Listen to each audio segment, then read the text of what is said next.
தமிழகத்தில் இருக்கக்கூடிய ஆன்மீக தலங்களில் முக்கியமான ஒன்று சதுரகிரி மலை. இது மேல மகாலிங்க சுவாமி கோவில் அப்படின்னு ஒண்ணு இருக்கு. தினந்தோறும் பக்தர்கள் இந்த மகாலிங்க சுவாமி கோவிலுக்கு ஏறக்குறைய 10 கிலோமீட்டர் தூரம் மலைப்பாதையில் கஷ்டப்பட்டு நடந்து வந்து தரிசனம் செய்கிறார்கள். இங்க உடல்நலம் பாதிக்கப்பட்டவர்கள், வயதானவர்கள், மாற்றுத்திறனாளிகள் இவங்களை அந்த கோவிலுக்கு கூட்டிட்டு போறதுக்கு ஒரு வித்தியாசமான பயணம் கையாளப்படுகிறது. தமிழகத்துல வேற எங்கேயும் இந்த மாதிரியான ஒரு பயணத்தை பார்க்க முடியாது.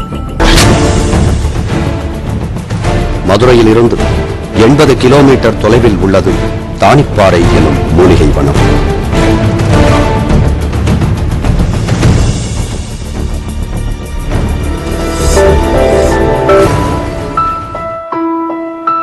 இங்கு தினம் காலை 6 மணி மக்கள் கூடுகின்றனர்.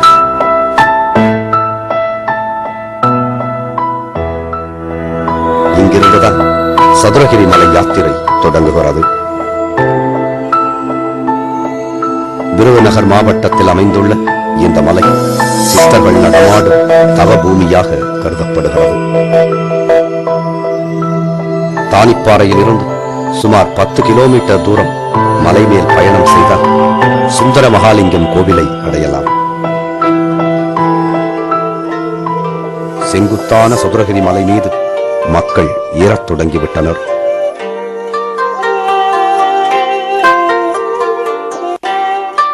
சுந்தர பாரதி வயோதிகம் மற்றும் உடல்நிலை காரணமாக இவரால் மலை ஏற முடியாது. டோலியின் மூலம் ஏறுவதுதான் இவருடைய திட்டம். பெரிய போர்வை ஒன்றை நீண்ட மூங்கில் கம்பின் இரு முனைகளிலும் இறுக்கமாக கட்டி வைத்துள்ளனர். டோலி தரையில் கிடத்தப்பட்டிருக்க சுந்தர பாரதி அதனுள் சிரமப்பட்டு படுத்துக் கொள்கிறார். பொதுவாக ஒரு டோலிக்கு மொத்தம் 3 தொழிலாளர்கள் தேவைப்படுகின்றனர். கடினமான பயணம் என்பதால் தேவையான போது ஒருவரை கைமாற்றி விடவே இந்த ஏற்பாடு. பாலு இவர்தான் இந்த குழுவுக்கு தலைவர். டோலி சுமப்பதில் இவருக்கு 10 ஆண்டுகள் அனுபவம் உள்ளது. டோலி என்றால் தூளி என்று பொருள். கடினமான இந்த மலைப்பாதையில் யாத்ரீகரை தூளியில் படுக்க வைப்பதைப் போல் படுக்க வைத்து தூக்கிச் செல்கின்றனர் இந்த டோலி சுமக்கும் தொழிலாளர்கள். கோரக்கர் குகைக்கு அருகே இருக்கும் சங்கிலிப்பாறை எனும் இடத்தில் பயணியின் சௌகரியத்திற்காக டோலி இறக்கி வைக்கப்படுகிறது.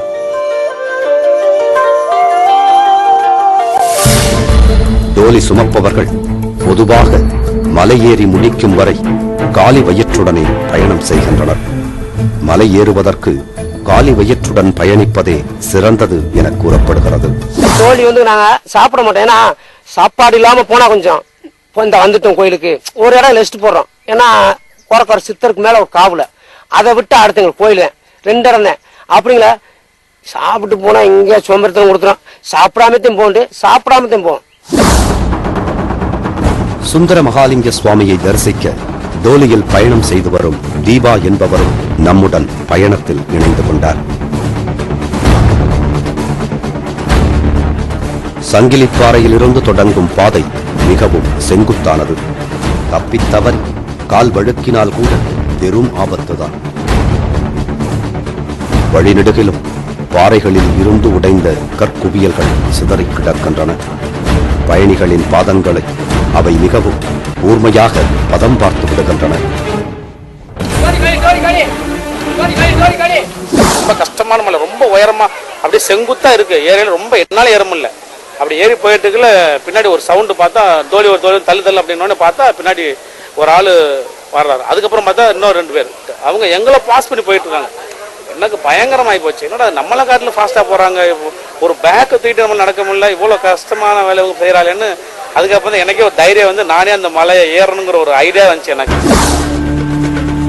சற்று தொலைவில் காணப்படுகிறது நாம் தேடி வந்திருக்கும் சுந்தர மகாலிங்கம் கோவில்.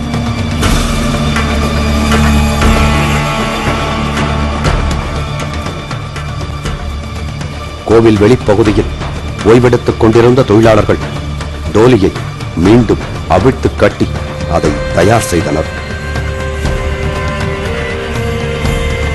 தரிசனம் முடித்துவிட்டு வந்த சுந்தர பாரதி மற்றும் தீபா மீண்டும் டோலி பயணத்திற்கு தயாரானார்கள்.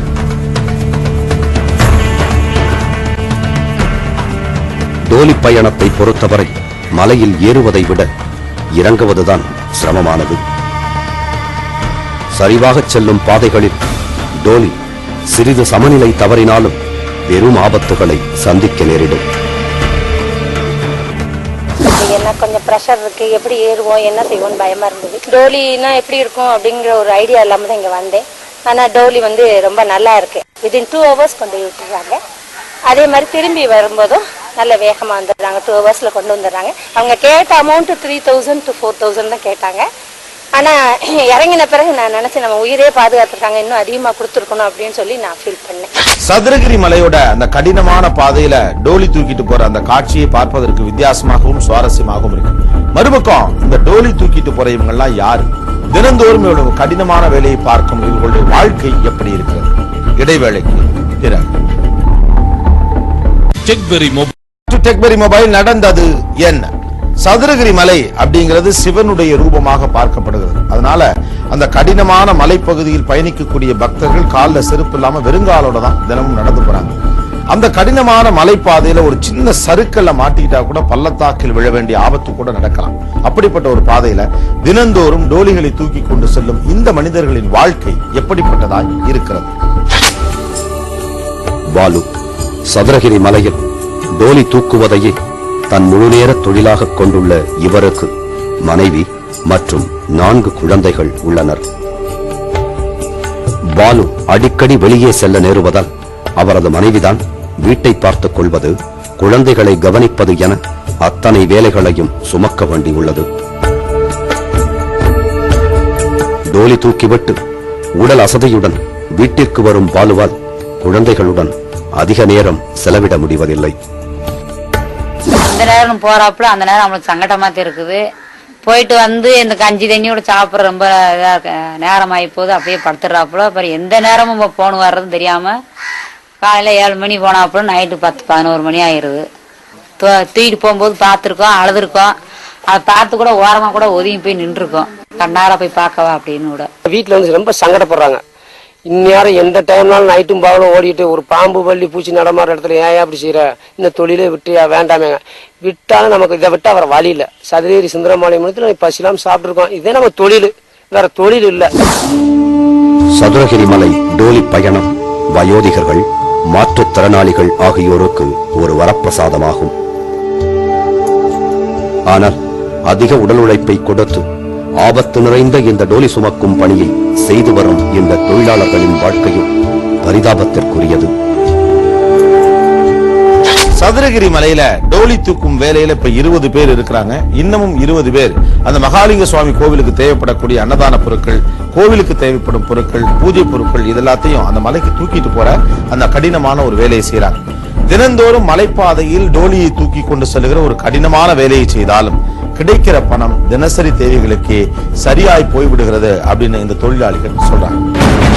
இந்த நிகழ்ச்சி குறித்த உங்களது கருத்துக்களையும் நடந்தது என்ன நிகழ்ச்சியில் இடம்பெற வேண்டும் என நீங்கள் கருதும் விஷயங்கள் குறித்தும் எங்களுக்கு தெரிவியுங்கள்.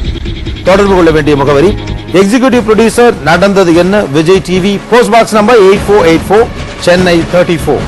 இமெயில் மூலம் எங்களை தொடர்பு கொள்ள netvshow@gmail.com.